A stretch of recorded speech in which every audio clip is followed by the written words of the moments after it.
وعلى سيدنا محمد النبي الأمي وعلى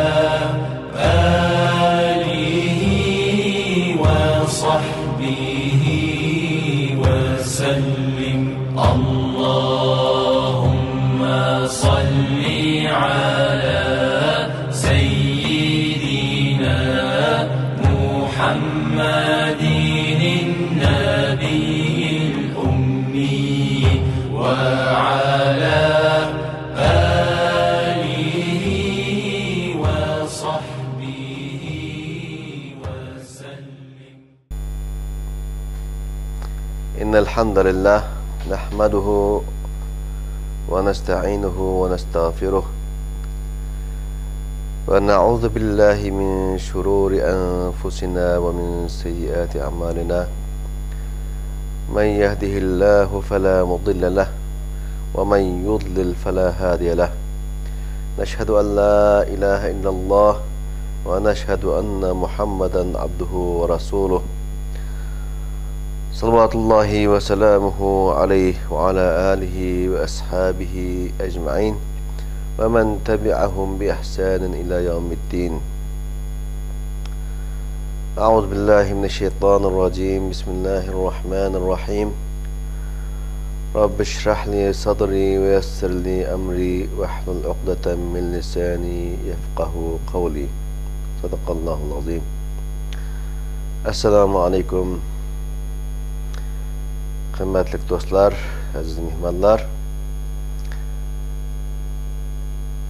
Vahiy hakkında programımızı devam kıldırırız. Ötkenki programımızda vahiy hakkında yana toxtulup, vahiynin türleri doğrusu da toxtulup ötkendik. Bu vahiyninki birincisi Allah subhanahu ve taala perde arkasından bir vasıta peygamberler bilen hitap kıldıqanlıqı, vahiy kıldıqanlıqı doğrusunda bunu degendik. İkincisi Allah subhanahu ve taala peygamberinin diliga sağan, yani umu bir vasıta diliga sağanlıqını bunu vahiy dep ataydiganlığımızda.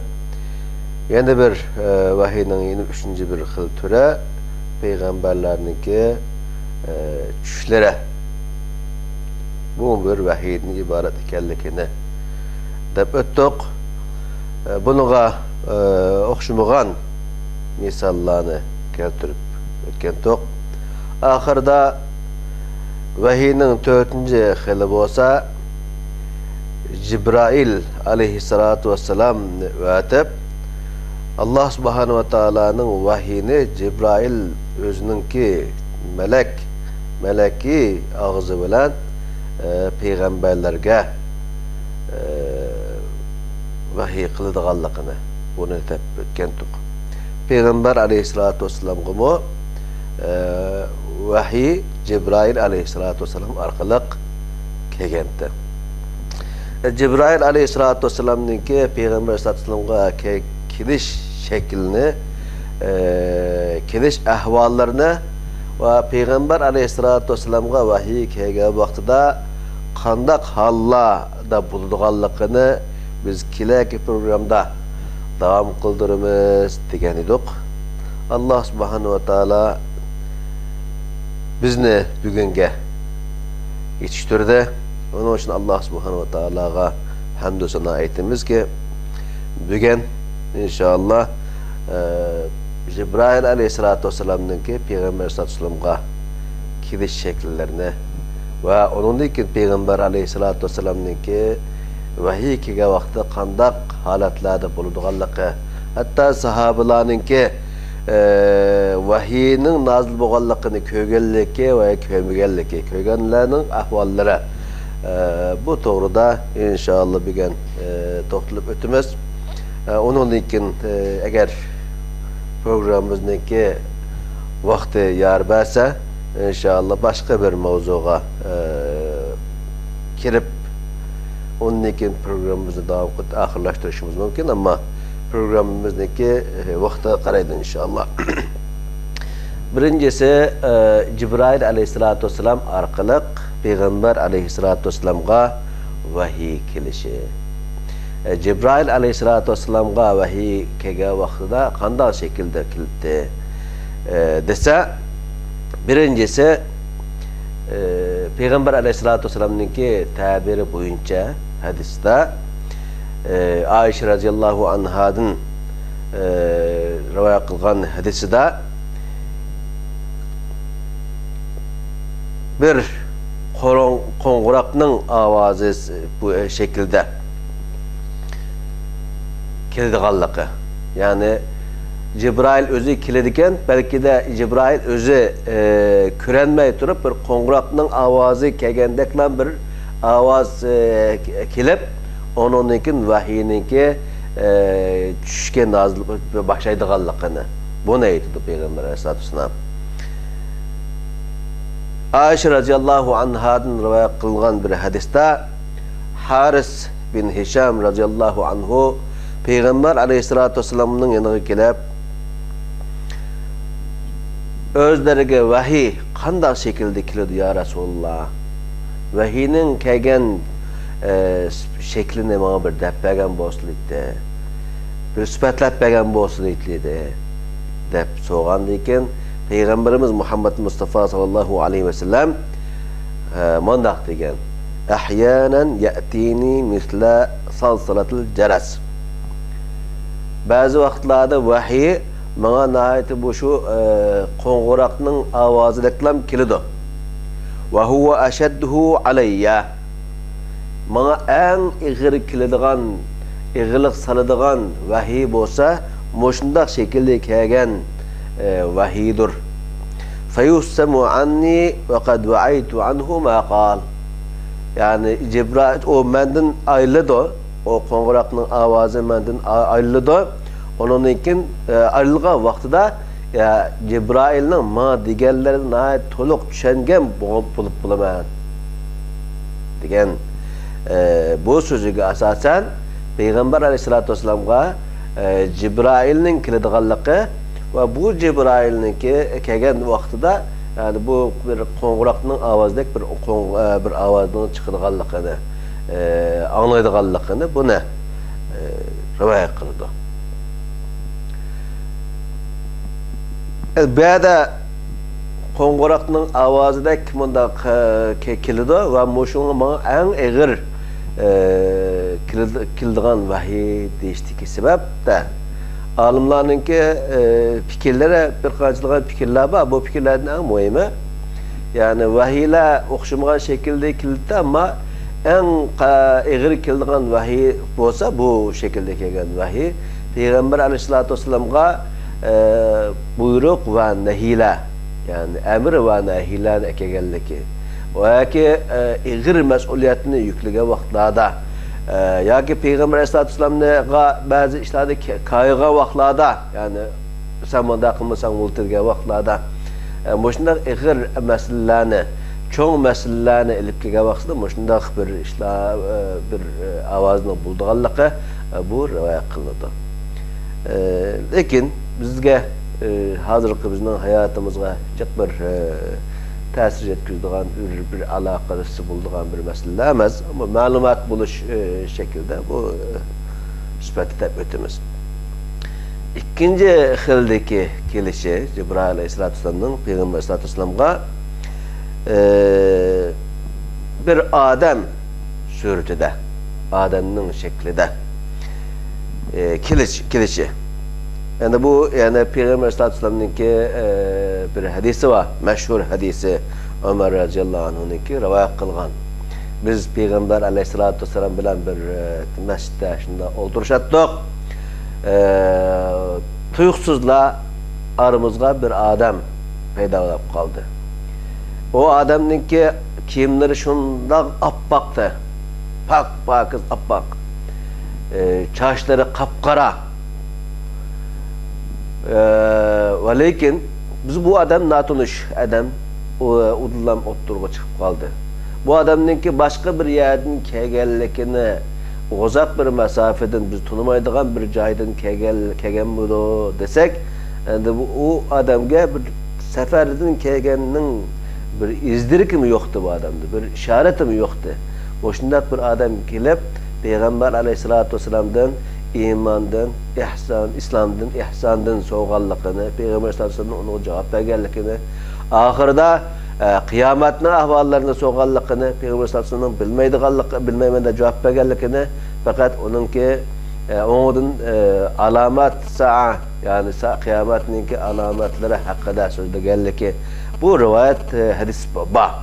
Bu hadisga asasen bu Peygamber sallallahu aleyhi ve sellem bu adam bu gaplarni so'rab, hamma Peygamber sallallahu aleyhi ve sellemning javob bergan javoblarga hammasiga sadaqta, ha to'g'ri deding deb manda deb bo'lib, lekin qaramaylar ketib g'oyib bo'lib ketgandan keyin Peygamber sallallahu aleyhi ve sellem'dan bu kimdi ya Rasulullah deb so'ragan vaqtida mana bu Cibrail'te degan bu meşhur hadisi var.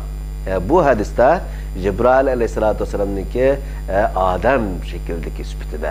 Yani o yerdekiler okşamaydıgan bir adamın kılıkıda adam süpütüde kelgenliki bu rivayet kılıdı.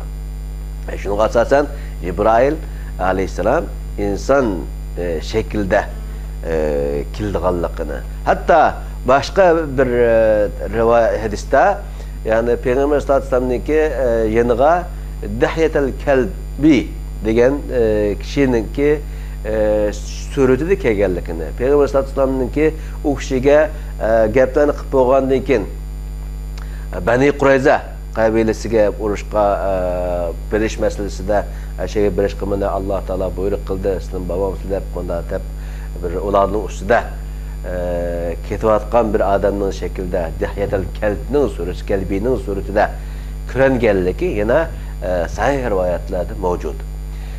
Cibrail aleyhissalatu vesselam Dihyetel Kelbi'ninki suretide görünetdi köpüncü vaxtlarda. Bunu hem sahabeler mı köretti?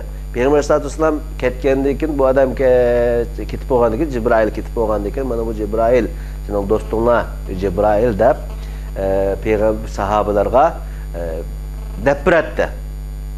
Burada alimlerimiz Dihyetel Kelbi radıyallahu anhu'nunki süpütüde nimişin onun süpütüde kelganligi doğrusunda fikir yürgüzüptü. Dihyetel Kelbi radıyallahu anhu çoğun sahabelardan idi. Yani meşhur katta sahabelardan idi. Fakat bu adam şu Mekke içinde çiraylık, güzel, kamlaşkan, kelişken bir adamdı. Cibrail aleyhissalatu vesselam bu adamınki sürücüde kilitti. Çünkü periştilerinin ki şekil şemaili hemmesi güzel. Bunda yani insan korkaydıgan, insan ürkütüdügan, insan heyminidigan manda şekilde emez. Hemmesininki şekilleri çiraylık ikenlikini ispatlanılan bir mesele. Şunun için Cibrail aleyhissalatu vesselam'ı yani insanların içinde en çiraylık boğan, en güzel boğan, en kelişken bir adamın süpütü sürütü dikilişi bu tabii bir ahval. Yani Cibrail aleyhissalatu vesselam'ınki bu şekilde kelişi Peygamber aleyhissalatu vesselam'a texinbek arasındaki muhabbetninki, arasındaki yakınçılıkның texinbek güçlük buluşuğa sebep bulundu.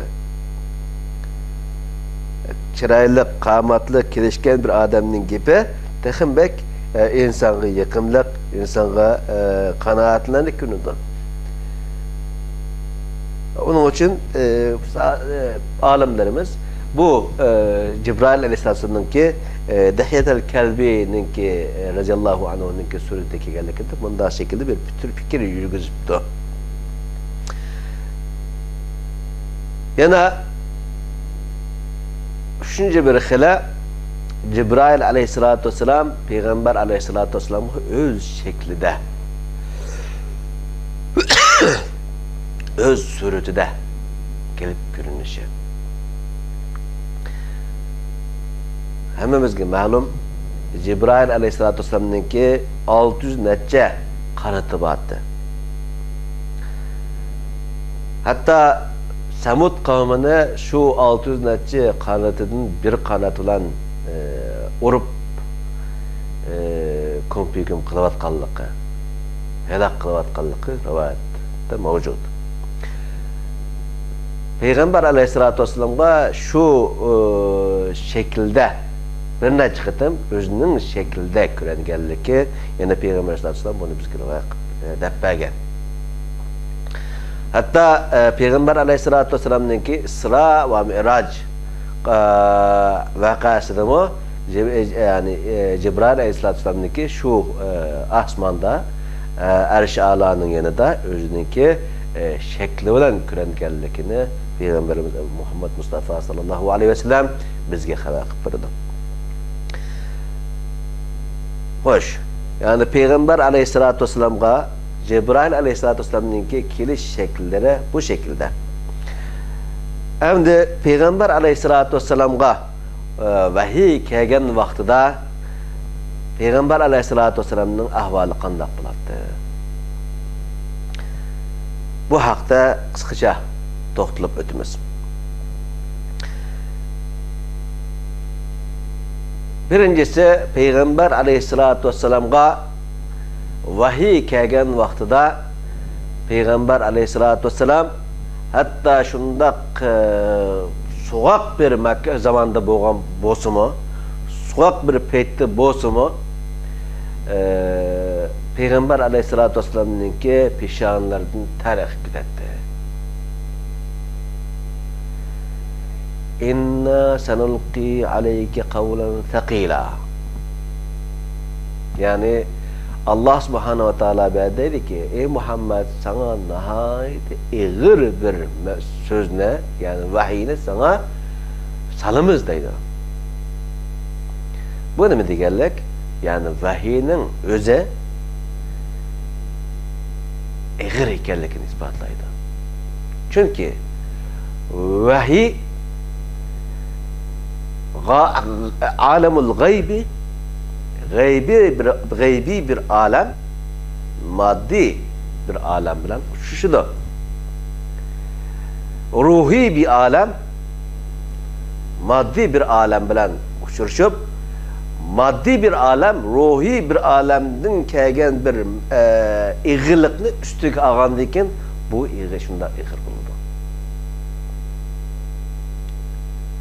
Peygamber aleyhissalatu vesselam vahiy kelgen vaqtida şunda o vahiyninki ağırlıkıdan Peygamber aleyhissalatu vesselam'ninki pişanlardan tarih gidetti deydi.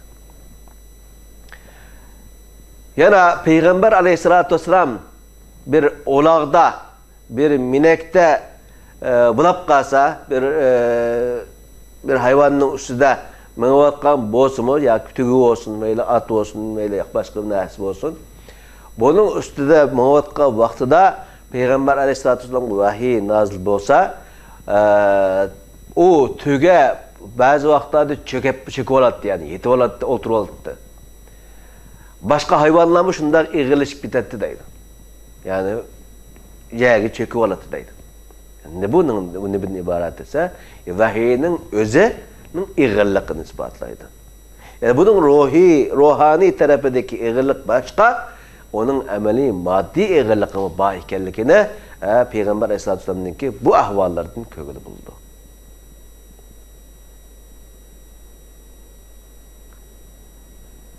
Şunun için Allah subhanahu ve teala başka bir ayette Euzubillahimineşşeytanirracim لَوْ أَنْزَلْنَا هَذَا الْقُرْآنَ عَلَى جَبَلٍ لَرَأَيْتَهُ خَاشِعًا مُتَصَدِّعًا مِنْ خَشْيَةِ اللّٰهِ.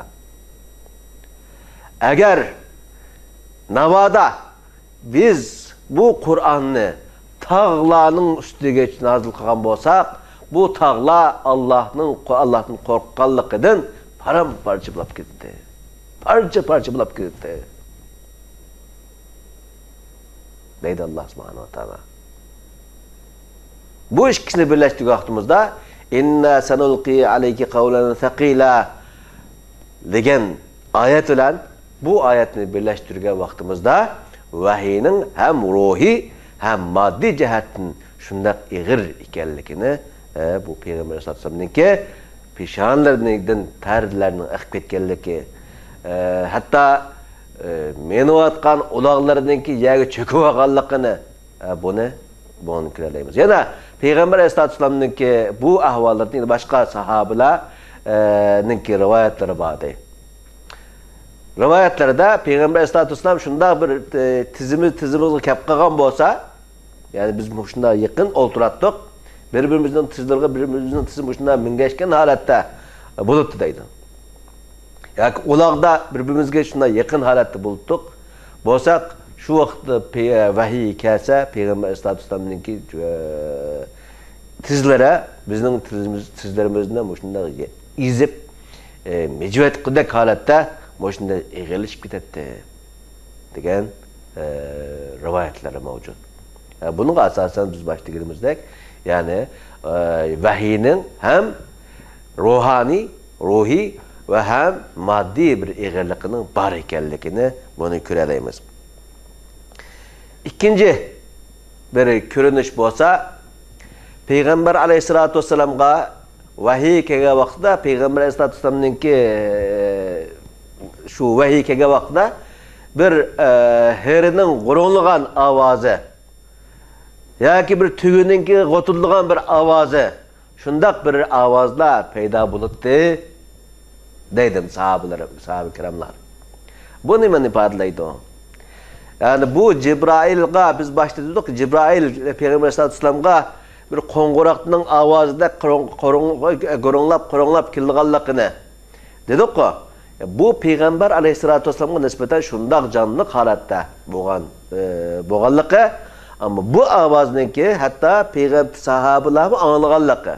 Bu anlanan avazını bazı sahabeler bu herinin avazıdek anladık degenli ki bazılar olsa tüğünün avazıdek tüğünün qotulduğun avazıdekmiş anladık degenlikini ispatlaydı. Yani asli söz bir. Ama sifatleşler, tarifler o'xshamaydi. Bu insanlarınki bir narsaga baho berishda qanchalik o'xshamaydigan şekilde baho beradiganligini bunu isbotlaydi.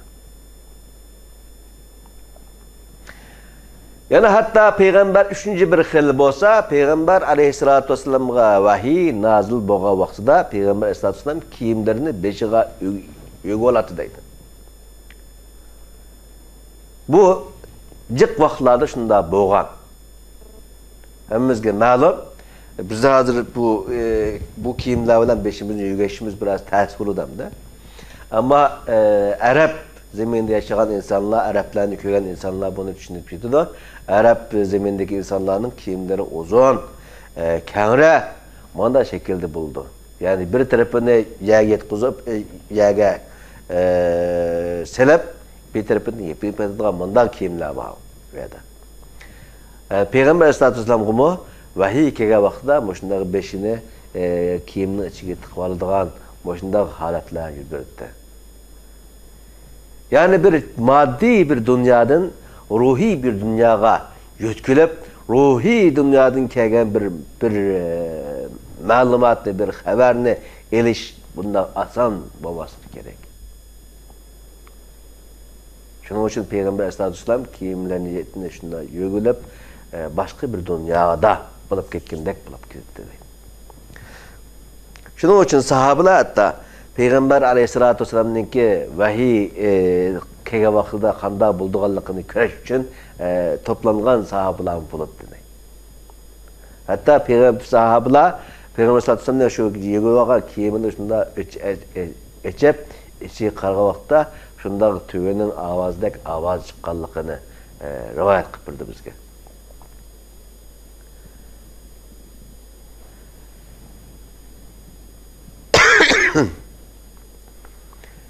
Yana Peygamber aleyhissalatu vesselam'a Cibrail aleyhissalatu vesselam vahiy kelgan vaqtida Peygamber aleyhissalatu vesselam ko'ralaydigan yani Adam süptüde kilidi Cibrail aleyhissalatu vesselam'ninki Ama bunu Peygamber aleyhissalatu vesselam köreleydiganlığı başka sahabalarının köremeydiganlığı. Manda bir şekilde mi var?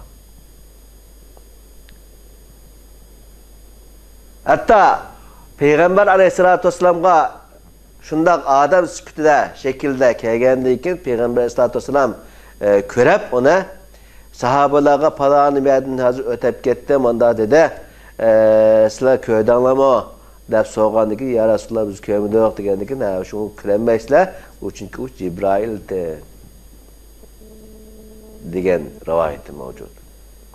Bunun asasen yani her kıtım kege vaxtı sahabalar kürtti veya sahabalar bunu his kılıttı. Sahabalar bazı bir imaratlarını, işaretlerini biletti diyenlik yapamayız bunu. Bazı bu ahvallar nadir ahvallar, nadir az zamanlarda körelgen bir vakala.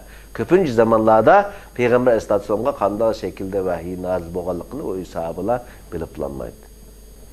Yana Peygamber Aleyhissalatu vesselam'nınki vahiy kelgen vaqtida, yani Peygamber Aleyhissalatu vesselam'nınki ahvalı kanda bultu degen to'g'risida shuni davom qilyapmiz. Ve kana yetagayyaru vajhuhu sallallahu aleyhi ve sellem feyeterabbadu thumma yahmar.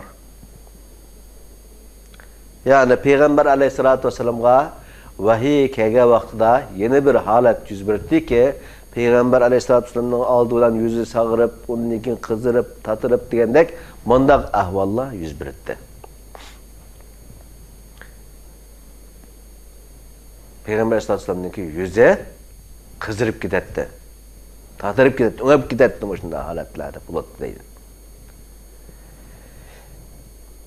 Yana Peygamber Aleyhissalatu vesselam'a Cibril kelgen vaqtida yana Peygamber Aleyhissalatu vesselam'nınki en meşhur bir hali var. Hemmemiz bilimiz bu meseleni.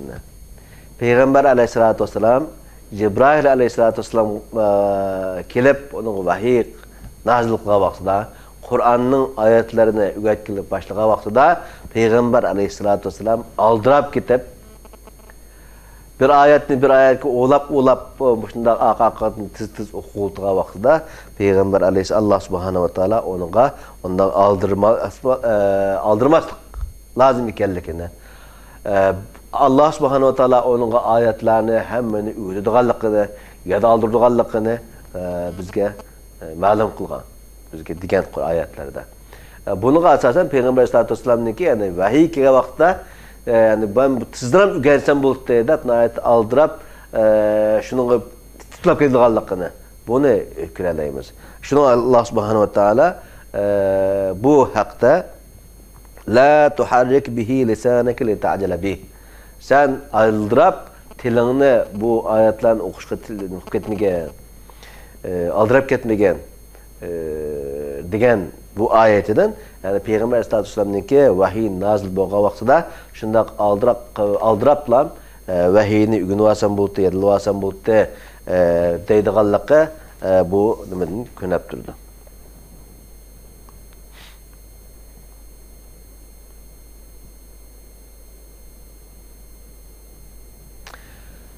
Bu yerda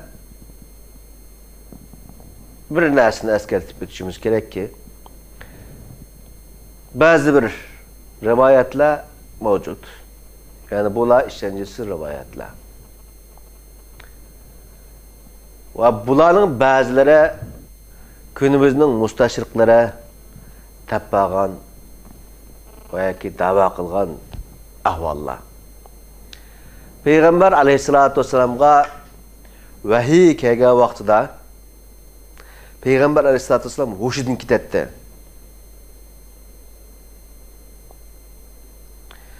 Aklını yo'qotib qo'yapti. Ko'zi alayib ketdi. Yani ko'zi nimadan chiqgandek manda bir holat yuz berdi. Tishlari bir-biriga giralishib ketdi. Og'zini ocholmay qoldi. Deganga o'xshagan manda safsatlardan iborat tuhmatlar mavjud. Bularning hech qanday bir mənbəsi, tayındığan bir qaynaq masderi yox.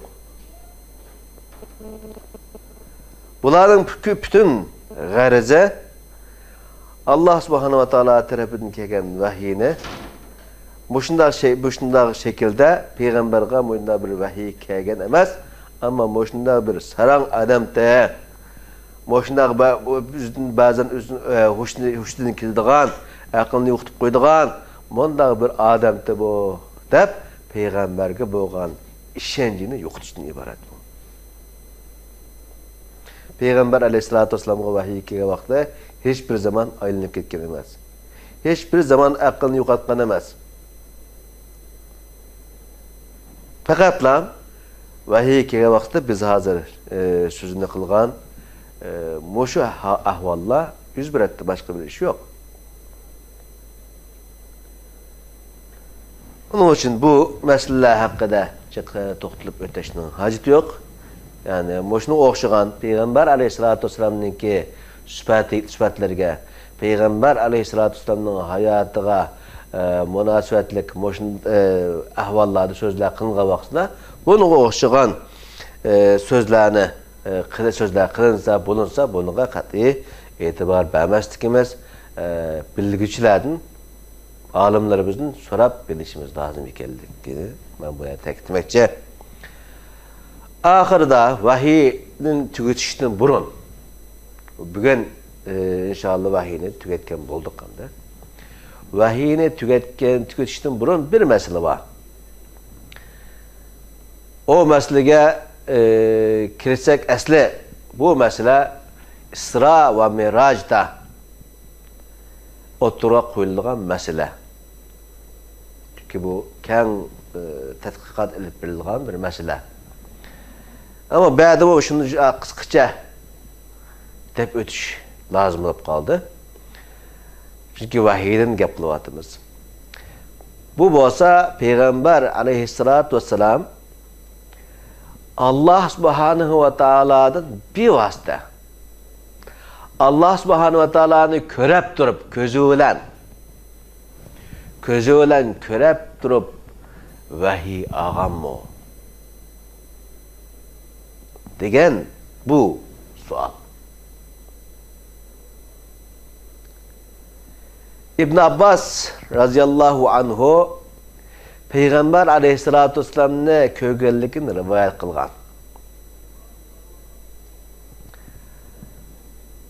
İmam Ahmed mu bu şundaq şekilde bir hadisini rivayet kılgan. Yani Peygamber Aleyhissalatu vesselam Allah Subhanahu ve Taala'nı közü olan de aynı şekilde kögen diyenge dair diyenge münasebetlik bir hadis rivayet kılgan. Bu hadisne bir alimlerimiz bu hadiskan tıkkarıpta hemfikir emas. Nima uchun desa, Ayşe anamız radıyallahu anha Peygamber Aleyhissalatu vesselam'ның Allah Subhanahu wa Ta'ala'nı beyni közüden kömügellikini bunu dava kıldımda. Peygamber Aleyhissalatu vesselam'a en yakın kişi Ayşe radıyallahu anha. Ayşe radıyallahu anha Peygamber Aleyhissalatu vesselam'ın Allah Subhanahu wa Ta'ala'nı enik şekilde közüyle kögellikini inkar kılgan bolsa biz İbn Abbas radıyallahu anhu'nunki rivayetiga tekrar bir qaytishimiz gerek ki İbn Abbas radıyallahu anhu'nunki rivayetide bir qatım Peygamber Aleyhissalatu vesselam közüyle kögen deyen gap yok. Ra'a bi aynihi deyen gap yok. Ra'an Nebi sallallahu aleyhi ve sellem Rabbahu deyen gap var. Yani Peygamber Aleyhissalatu vesselam perverdigarını kördü deyen gap var. Yine başka bir ikinci bir rivayette İbn Abbas radıyallahu anhu'nun ki ra'a rabbahu bi fuadihi. Perverdigarını Peygamber aleyhissalatu vesselam dili bilen köydü, kalbi bilen köydü. Degen yeni bir rivayet var. İmam Ahmed bu ikinci bir rivayetine almagan. Ama birinci rivayette algan. Bunun asasen yani Peygamber aleyhissalatu vesselam'ınki Allah subhanahu ve ta'ala'nı yeni közülen köyde digerlikке İbn Abbas radıyallahu anhu'nunki bu rivayeti mi uçuk delil bulanmaydı. Çünkü biz vahiyinin başlanışında Allah subhanahu ve ta'ala'nınki insanlığa vahiy kılga vaxtıda yani beşeriyetke vahiy kılga vaxtıda ve ma kana Allahu liraculin en yukellimahullahu illa vahyen ev min vera'i hicabin degen bu ayetini biz de ötkendik. Yani Allah subhanahu ve ta'ala'nın insanga onda inik şekilde özünü köstüp hitap kılmaydıganlıqını insan hitap kılgan vaqtda yoki vahiy arqali gap qildiganligini yoki hijab perdenin arkasından gap qildiganligini bunu deb o'tdik. İkinci bir mavzuga aslida bu mavzu İsra ve Mirac vaqasini so'zlagan vaqtimizda bununla kirdigan, tafsili kirdigan mavzuda. Ama biz hazır vahiyden söz kılıvatımız. Vahiynin şekillere vahiy nazil bo'lgan vaqtda Peygamber aleyhissalatu vesselam'nınki ahvalının qanda bulduğanlığı hakkında sözlevatımız. Onun için bu meselege kısa şekilde bir kirip ötüşümüzde dep programımızın vaktini boğallık için bununla kirmekçi ki bu mesele olsa Peygamber aleyhissalatu vesselam vahiy algan vaxtıda Allah subhanahu ve ta'ala'nı öz közü bilen kögen mi? Allah subhanahu ve ta'ala'nı özünün şekil şemail bilen kögen mi? Desek biraz iğri ketip buldu bu mesele. Çünkü Allah subhanahu ve ta'ala'nın şekil şemail olmaydı. Ama Allah subhanahu ve ta'ala'nı Peygamber aleyhissalatu vesselam közü bilen uçuk şekilde kögen mi? Şunda bir hadise bulup şunda şekilde vahiy ağam mı degen bu mesele. Otururken vahiyden söz kılandık. Biz başta şunu dedik. وَمَا كَانَ لِبَشَرٍ اَنْ يُكَلِّمَهُ اللّٰهُ اِلَّا وَحْيًا اَوْ مِنْ وَرَاءِ حِجَابٍ اَوْ يُرْسِلَ رَسُولًا فَيُوحِي بِإِذْنِهِ مَا يَشَاءُ اِنَّهُ عَلِيٌّ حَكِيمٌ degen bu ayet bilen biz yolga çıktık. Allah subhanahu ve ta'ala bu ayette Allah bir insan bilen udul gepleşmeydiganligini bunu deydi. Yani udul bir insan bilen gepleşmeydiganligini bunu aytadi. İlla vahyen ya bu ikinci xilda gepleşidamdı. Birisi olsa vahiy arqali gap qildi. Vahiyni biz başlagandek üç xil şekilde Peygamber aleyhissalatu vesselam'a yetkizdi. Yoki ev min vera'i hijabin yoki perdenin arkasından gap qildi. Ev yursil rasulan yani perdenin arkasında bir vasıta gap qildi degan gap. Ev yursil rasulan yoki bir elçi ötüp elçi arkalık feyuhi biiznihi ma yasha. Onun için o elçi arkalık o insanga halıganını vahiy kılıdı. Degen bu ayetki asasen Allah subhanahu ve ta'ala'nın insan bilen udul gep kılma gepleşmeydiganlığı bunu çıkıdı. Yani Peygamber aleyhissalatu vesselam insan. Peygamber aleyhissalatu vesselam insan bolganlygy üçün bu dünyada, bu maddi, materyalist dünyada Allah subhanahu wa ta'ala'nı beyni kömgelliki çıkıdı. Yani Allah subhanahu wa ta'ala'nın ki yeni bir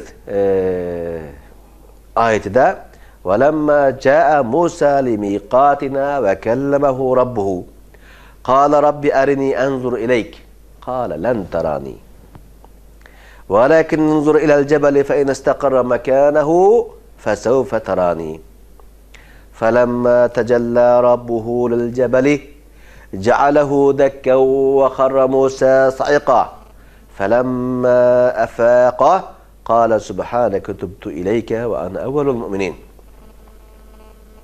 Diyen bu ayette Allah subhanahu wa ta'ala'nın Musa aleyhissalatu vesselam'a Musa tıkınmak doğrusu Musa aleyhissalatu vesselam'ın Allah subhanahu wa ta'ala'nın Ya Rabbi özanı bana kösetken bolsan Ya Rabbi özlerini bana namayan kılgan bolsla degen bu talebige Allah subhanahu wa ta'ala ey Musa sen şunu bilip koygun ki beni sen hergüz kölenmeysen. Meni kürüşünün imkanı yok. Eğer meni kürüşümün imkanı yokluğunu bilişini kalarsan sen ey Musa takkı kargın. Eğer tağ öz halatında cimcit sükuttu tursa o vaxtda sen beni köreleydiğalıqının ispatı bu. Ama öz halatını tutmay başka halette tursa başka haletler özgerse bolsa peyda bolsa tağda o vaxtda falan tarani meni hergüz kirenmeysen. فَلَمَّا تَجَلَّى رَبُّهُ لِلْجَبَلِ جَعَلَهُ دَكَّا Şundan Allah subhanahu wa ta'ala Musa aleyhissalatu vesselam qarıgan tağını şundaq bir titretti ki onunkin hatta Musa aleyhissalatu vesselam az kalsın özününki hoşunu yoqtatdı. Şundaq bir halat meydana geldi ki tağlar titrep ketdi. Musa aleyhissalatu vesselam az kalsın özünün aklını yoqtatdı. فَلَمَّا أَفَاقَ yani öz halatı qaytqandan ki Musa aleyhissalatu vesselam qala subhanak yani men bu şundaq özlerini namayan qilishlerini talab qilganligim uchun özlerinde küreşni talab qilganligim uchun men özlerine tövbe qilaman ey Allah özlere mundaq özlerine bizdek bendilergi kötüştün munazzah özlere ya Allah tubtu ileyke ben sana tövbe kıldım tövbemle kabul kıyla ya Allah degen bu ayeteden yani Allah subhanahu wa ta'ala'nın bu dünyada insan bilen udul küreşmeydiğanlıqını fakat şu şekilde insan bilen muamele kıldığanlıqını küreşmeydiğanlıqını değil. Yani Allah subhanahu wa ta'ala'nın başka bir ayeti de la tudrikuhul absaru ve huve yudrikul absar ve huvel latiful habir degen yine bir ayet var. Közler Allah kıyıtılmaydı. Allah bolsa bütün közlerini bilip durdu. Közler Allah'ını bilelmeydi. Allah bütün közlerini bilip durdu degen. Bu ayetiga asasen közlerinin uçuk şekilde Allah subhanahu wa ta'ala'nı göremezlikini bunu göreleyimiz.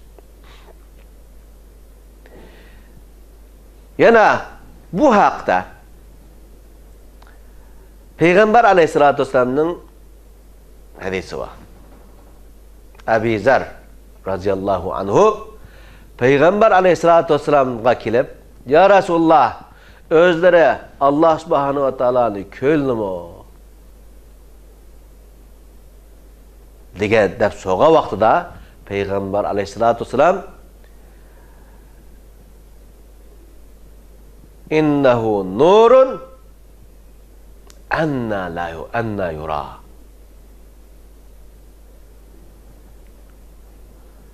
Allah subhanahu wa ta'ala bir nur tutsa, nuruna kandak köreleyse, nur kandak körlüdü degen.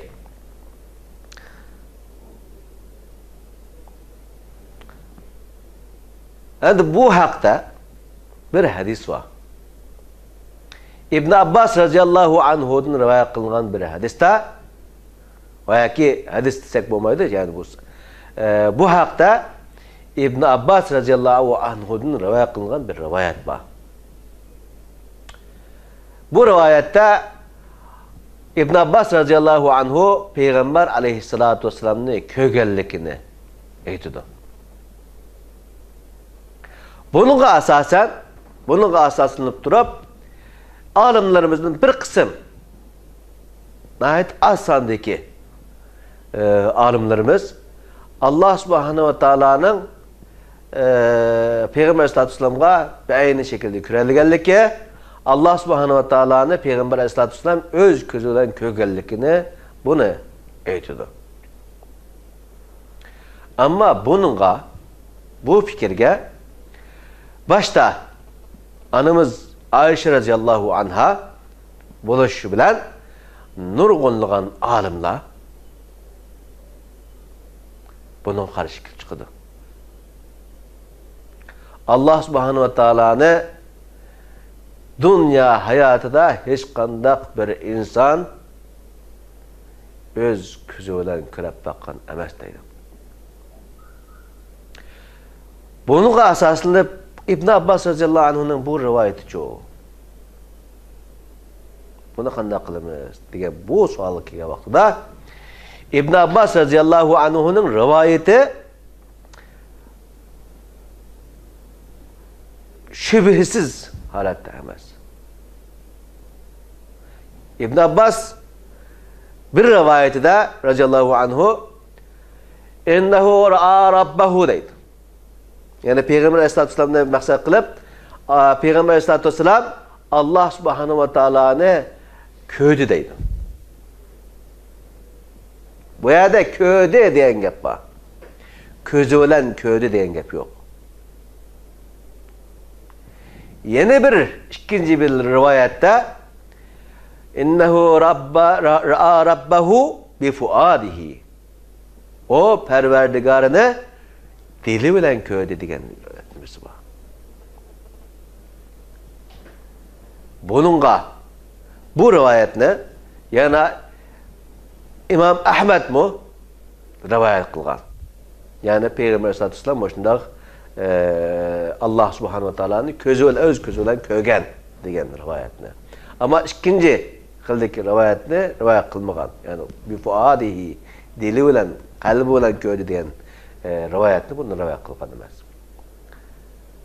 Fakat bunun şunu için bu iki birisi hakikaten sahabe alim, ikincisi bu olsa muhaddislerinin çoğunlarından birisi. Bu iki kişiye erişip bazı bir alimlerimiz Peygamber aleyhissalatu vesselam'ı Peygamber aleyhissalatu vesselam'daki Allah subhanahu ve ta'ala'nı uçuk közüden kögellikini dava kıldı. Ama cumhur ulema veya ki alimlerin ammesi, umumisi Allah subhanahu ve ta'ala'nı insanın köremeydiğallığı fakat Allah Peygamber aleyhissalatu vesselam Allah subhanahu ve ta'ala'nı dili bilen kögellikini bunu dava kıldı. Bu doğrusu bu. Eminetke uygun hakikatke münasip boğanlığı bu. Yani Peygamber aleyhissalatu vesselam'daki dünya hayatıda Allah subhanahu ve ta'ala'nı inik kömügellik. Meyle Sıra ve Miraç'ta, meyle başka bir zamanda Allah subhanahu ve ta'ala'nı yani uçuk közden kömügellikini bunu görürüz.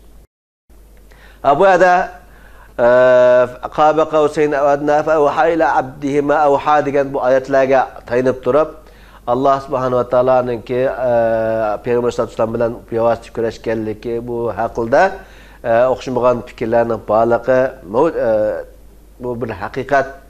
Buni inshaalloh Isra va Mi'raj vaqasini so'zlagan vaqtimizda uni tafsili holatda vaqtida so'z qilamiz. Bugun Allah subhanahu wa ta'alaningki inson bilan u bevosita ko'rishadiganligi, ko'rishmaydiganligi bu haqda qisqacha to'xtalib o'tdik. Endi buni Peygamber sallallohu alayhi vasallamning bir hadisini bayon qilgan o'tgan hafta. Men Parvardigorimni tushimda ko'rdim deganligi rivoyat qilindi. Bu rivoyatni biz o'tgan hafta deb o'tdik. Endi bir inson Allah subhanahu wa ta'alani tushida ko'ramdi degan bir savol chiqdi.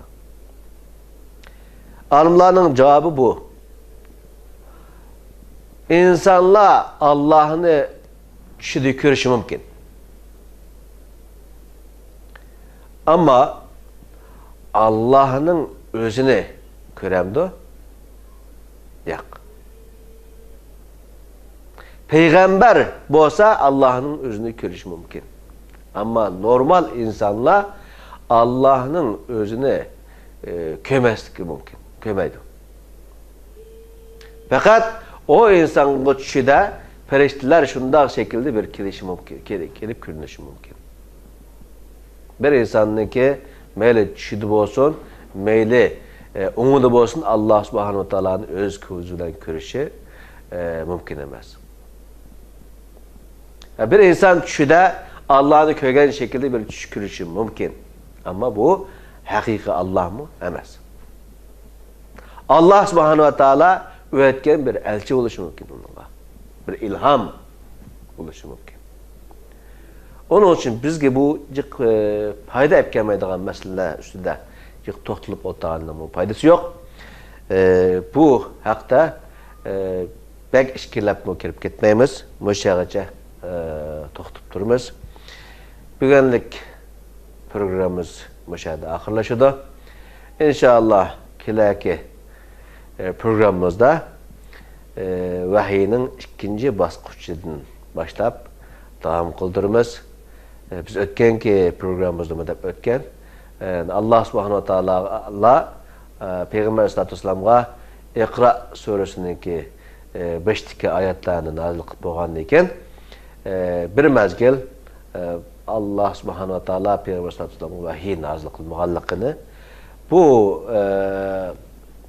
nazil qilmagan bir muddatni vaqt vahiyning to'xtab qolgan zamoni deb ataydiganligimizni, ammo bu to'xtalgan zaman qanchalik ekanligi haqida qisqacha, yani ba'zilar 3 kun deganligi, ba'zilar 1 oy deganligi, ba'zilar 3 yil hatto deganligi, bu haqlarda to'xtalib o'tib shu yerda qolib qolgandik. Inshaalloh shundan keyingi bo'lgan hadislarning kelasi qatimda boshlaymiz. Bugungi programmamiz mushagacha. Ko'rib, anglab to'g'anlaringlar uchun rahmat aytaman. Hammanglarga Alloh rozi bo'lsin. Hammamizning gunohlarini afv qilsin. Xatolashgan bo'lsak, tilimiz xato so'zlab qolgan bo'lsa, yana Alloh subhanahu va taolodan afv so'raymiz, kechirim so'raymiz, mag'firat tilaymiz. Bütün hammamizning, mening va sizlarning o'zinglarning o'zimizning gunohlarini afv qilishini, ota-onalarimizning, ustozlarimizning gunohlarini afv qilib, rahmatiga erishtirishni Alloh subhanahu va taolodan tilaymiz. Kelasi qatim uchrashgan qadar hammanglarni Alloh subhanahu va taologa topshiraman. Allohga omonat bo'lg'aysizlar. Assalomu alaykum va rahmatullohi va barakatuh. Oh my Lord, my sins are like the highest mountain. My good deeds are very few. They're like a small pebble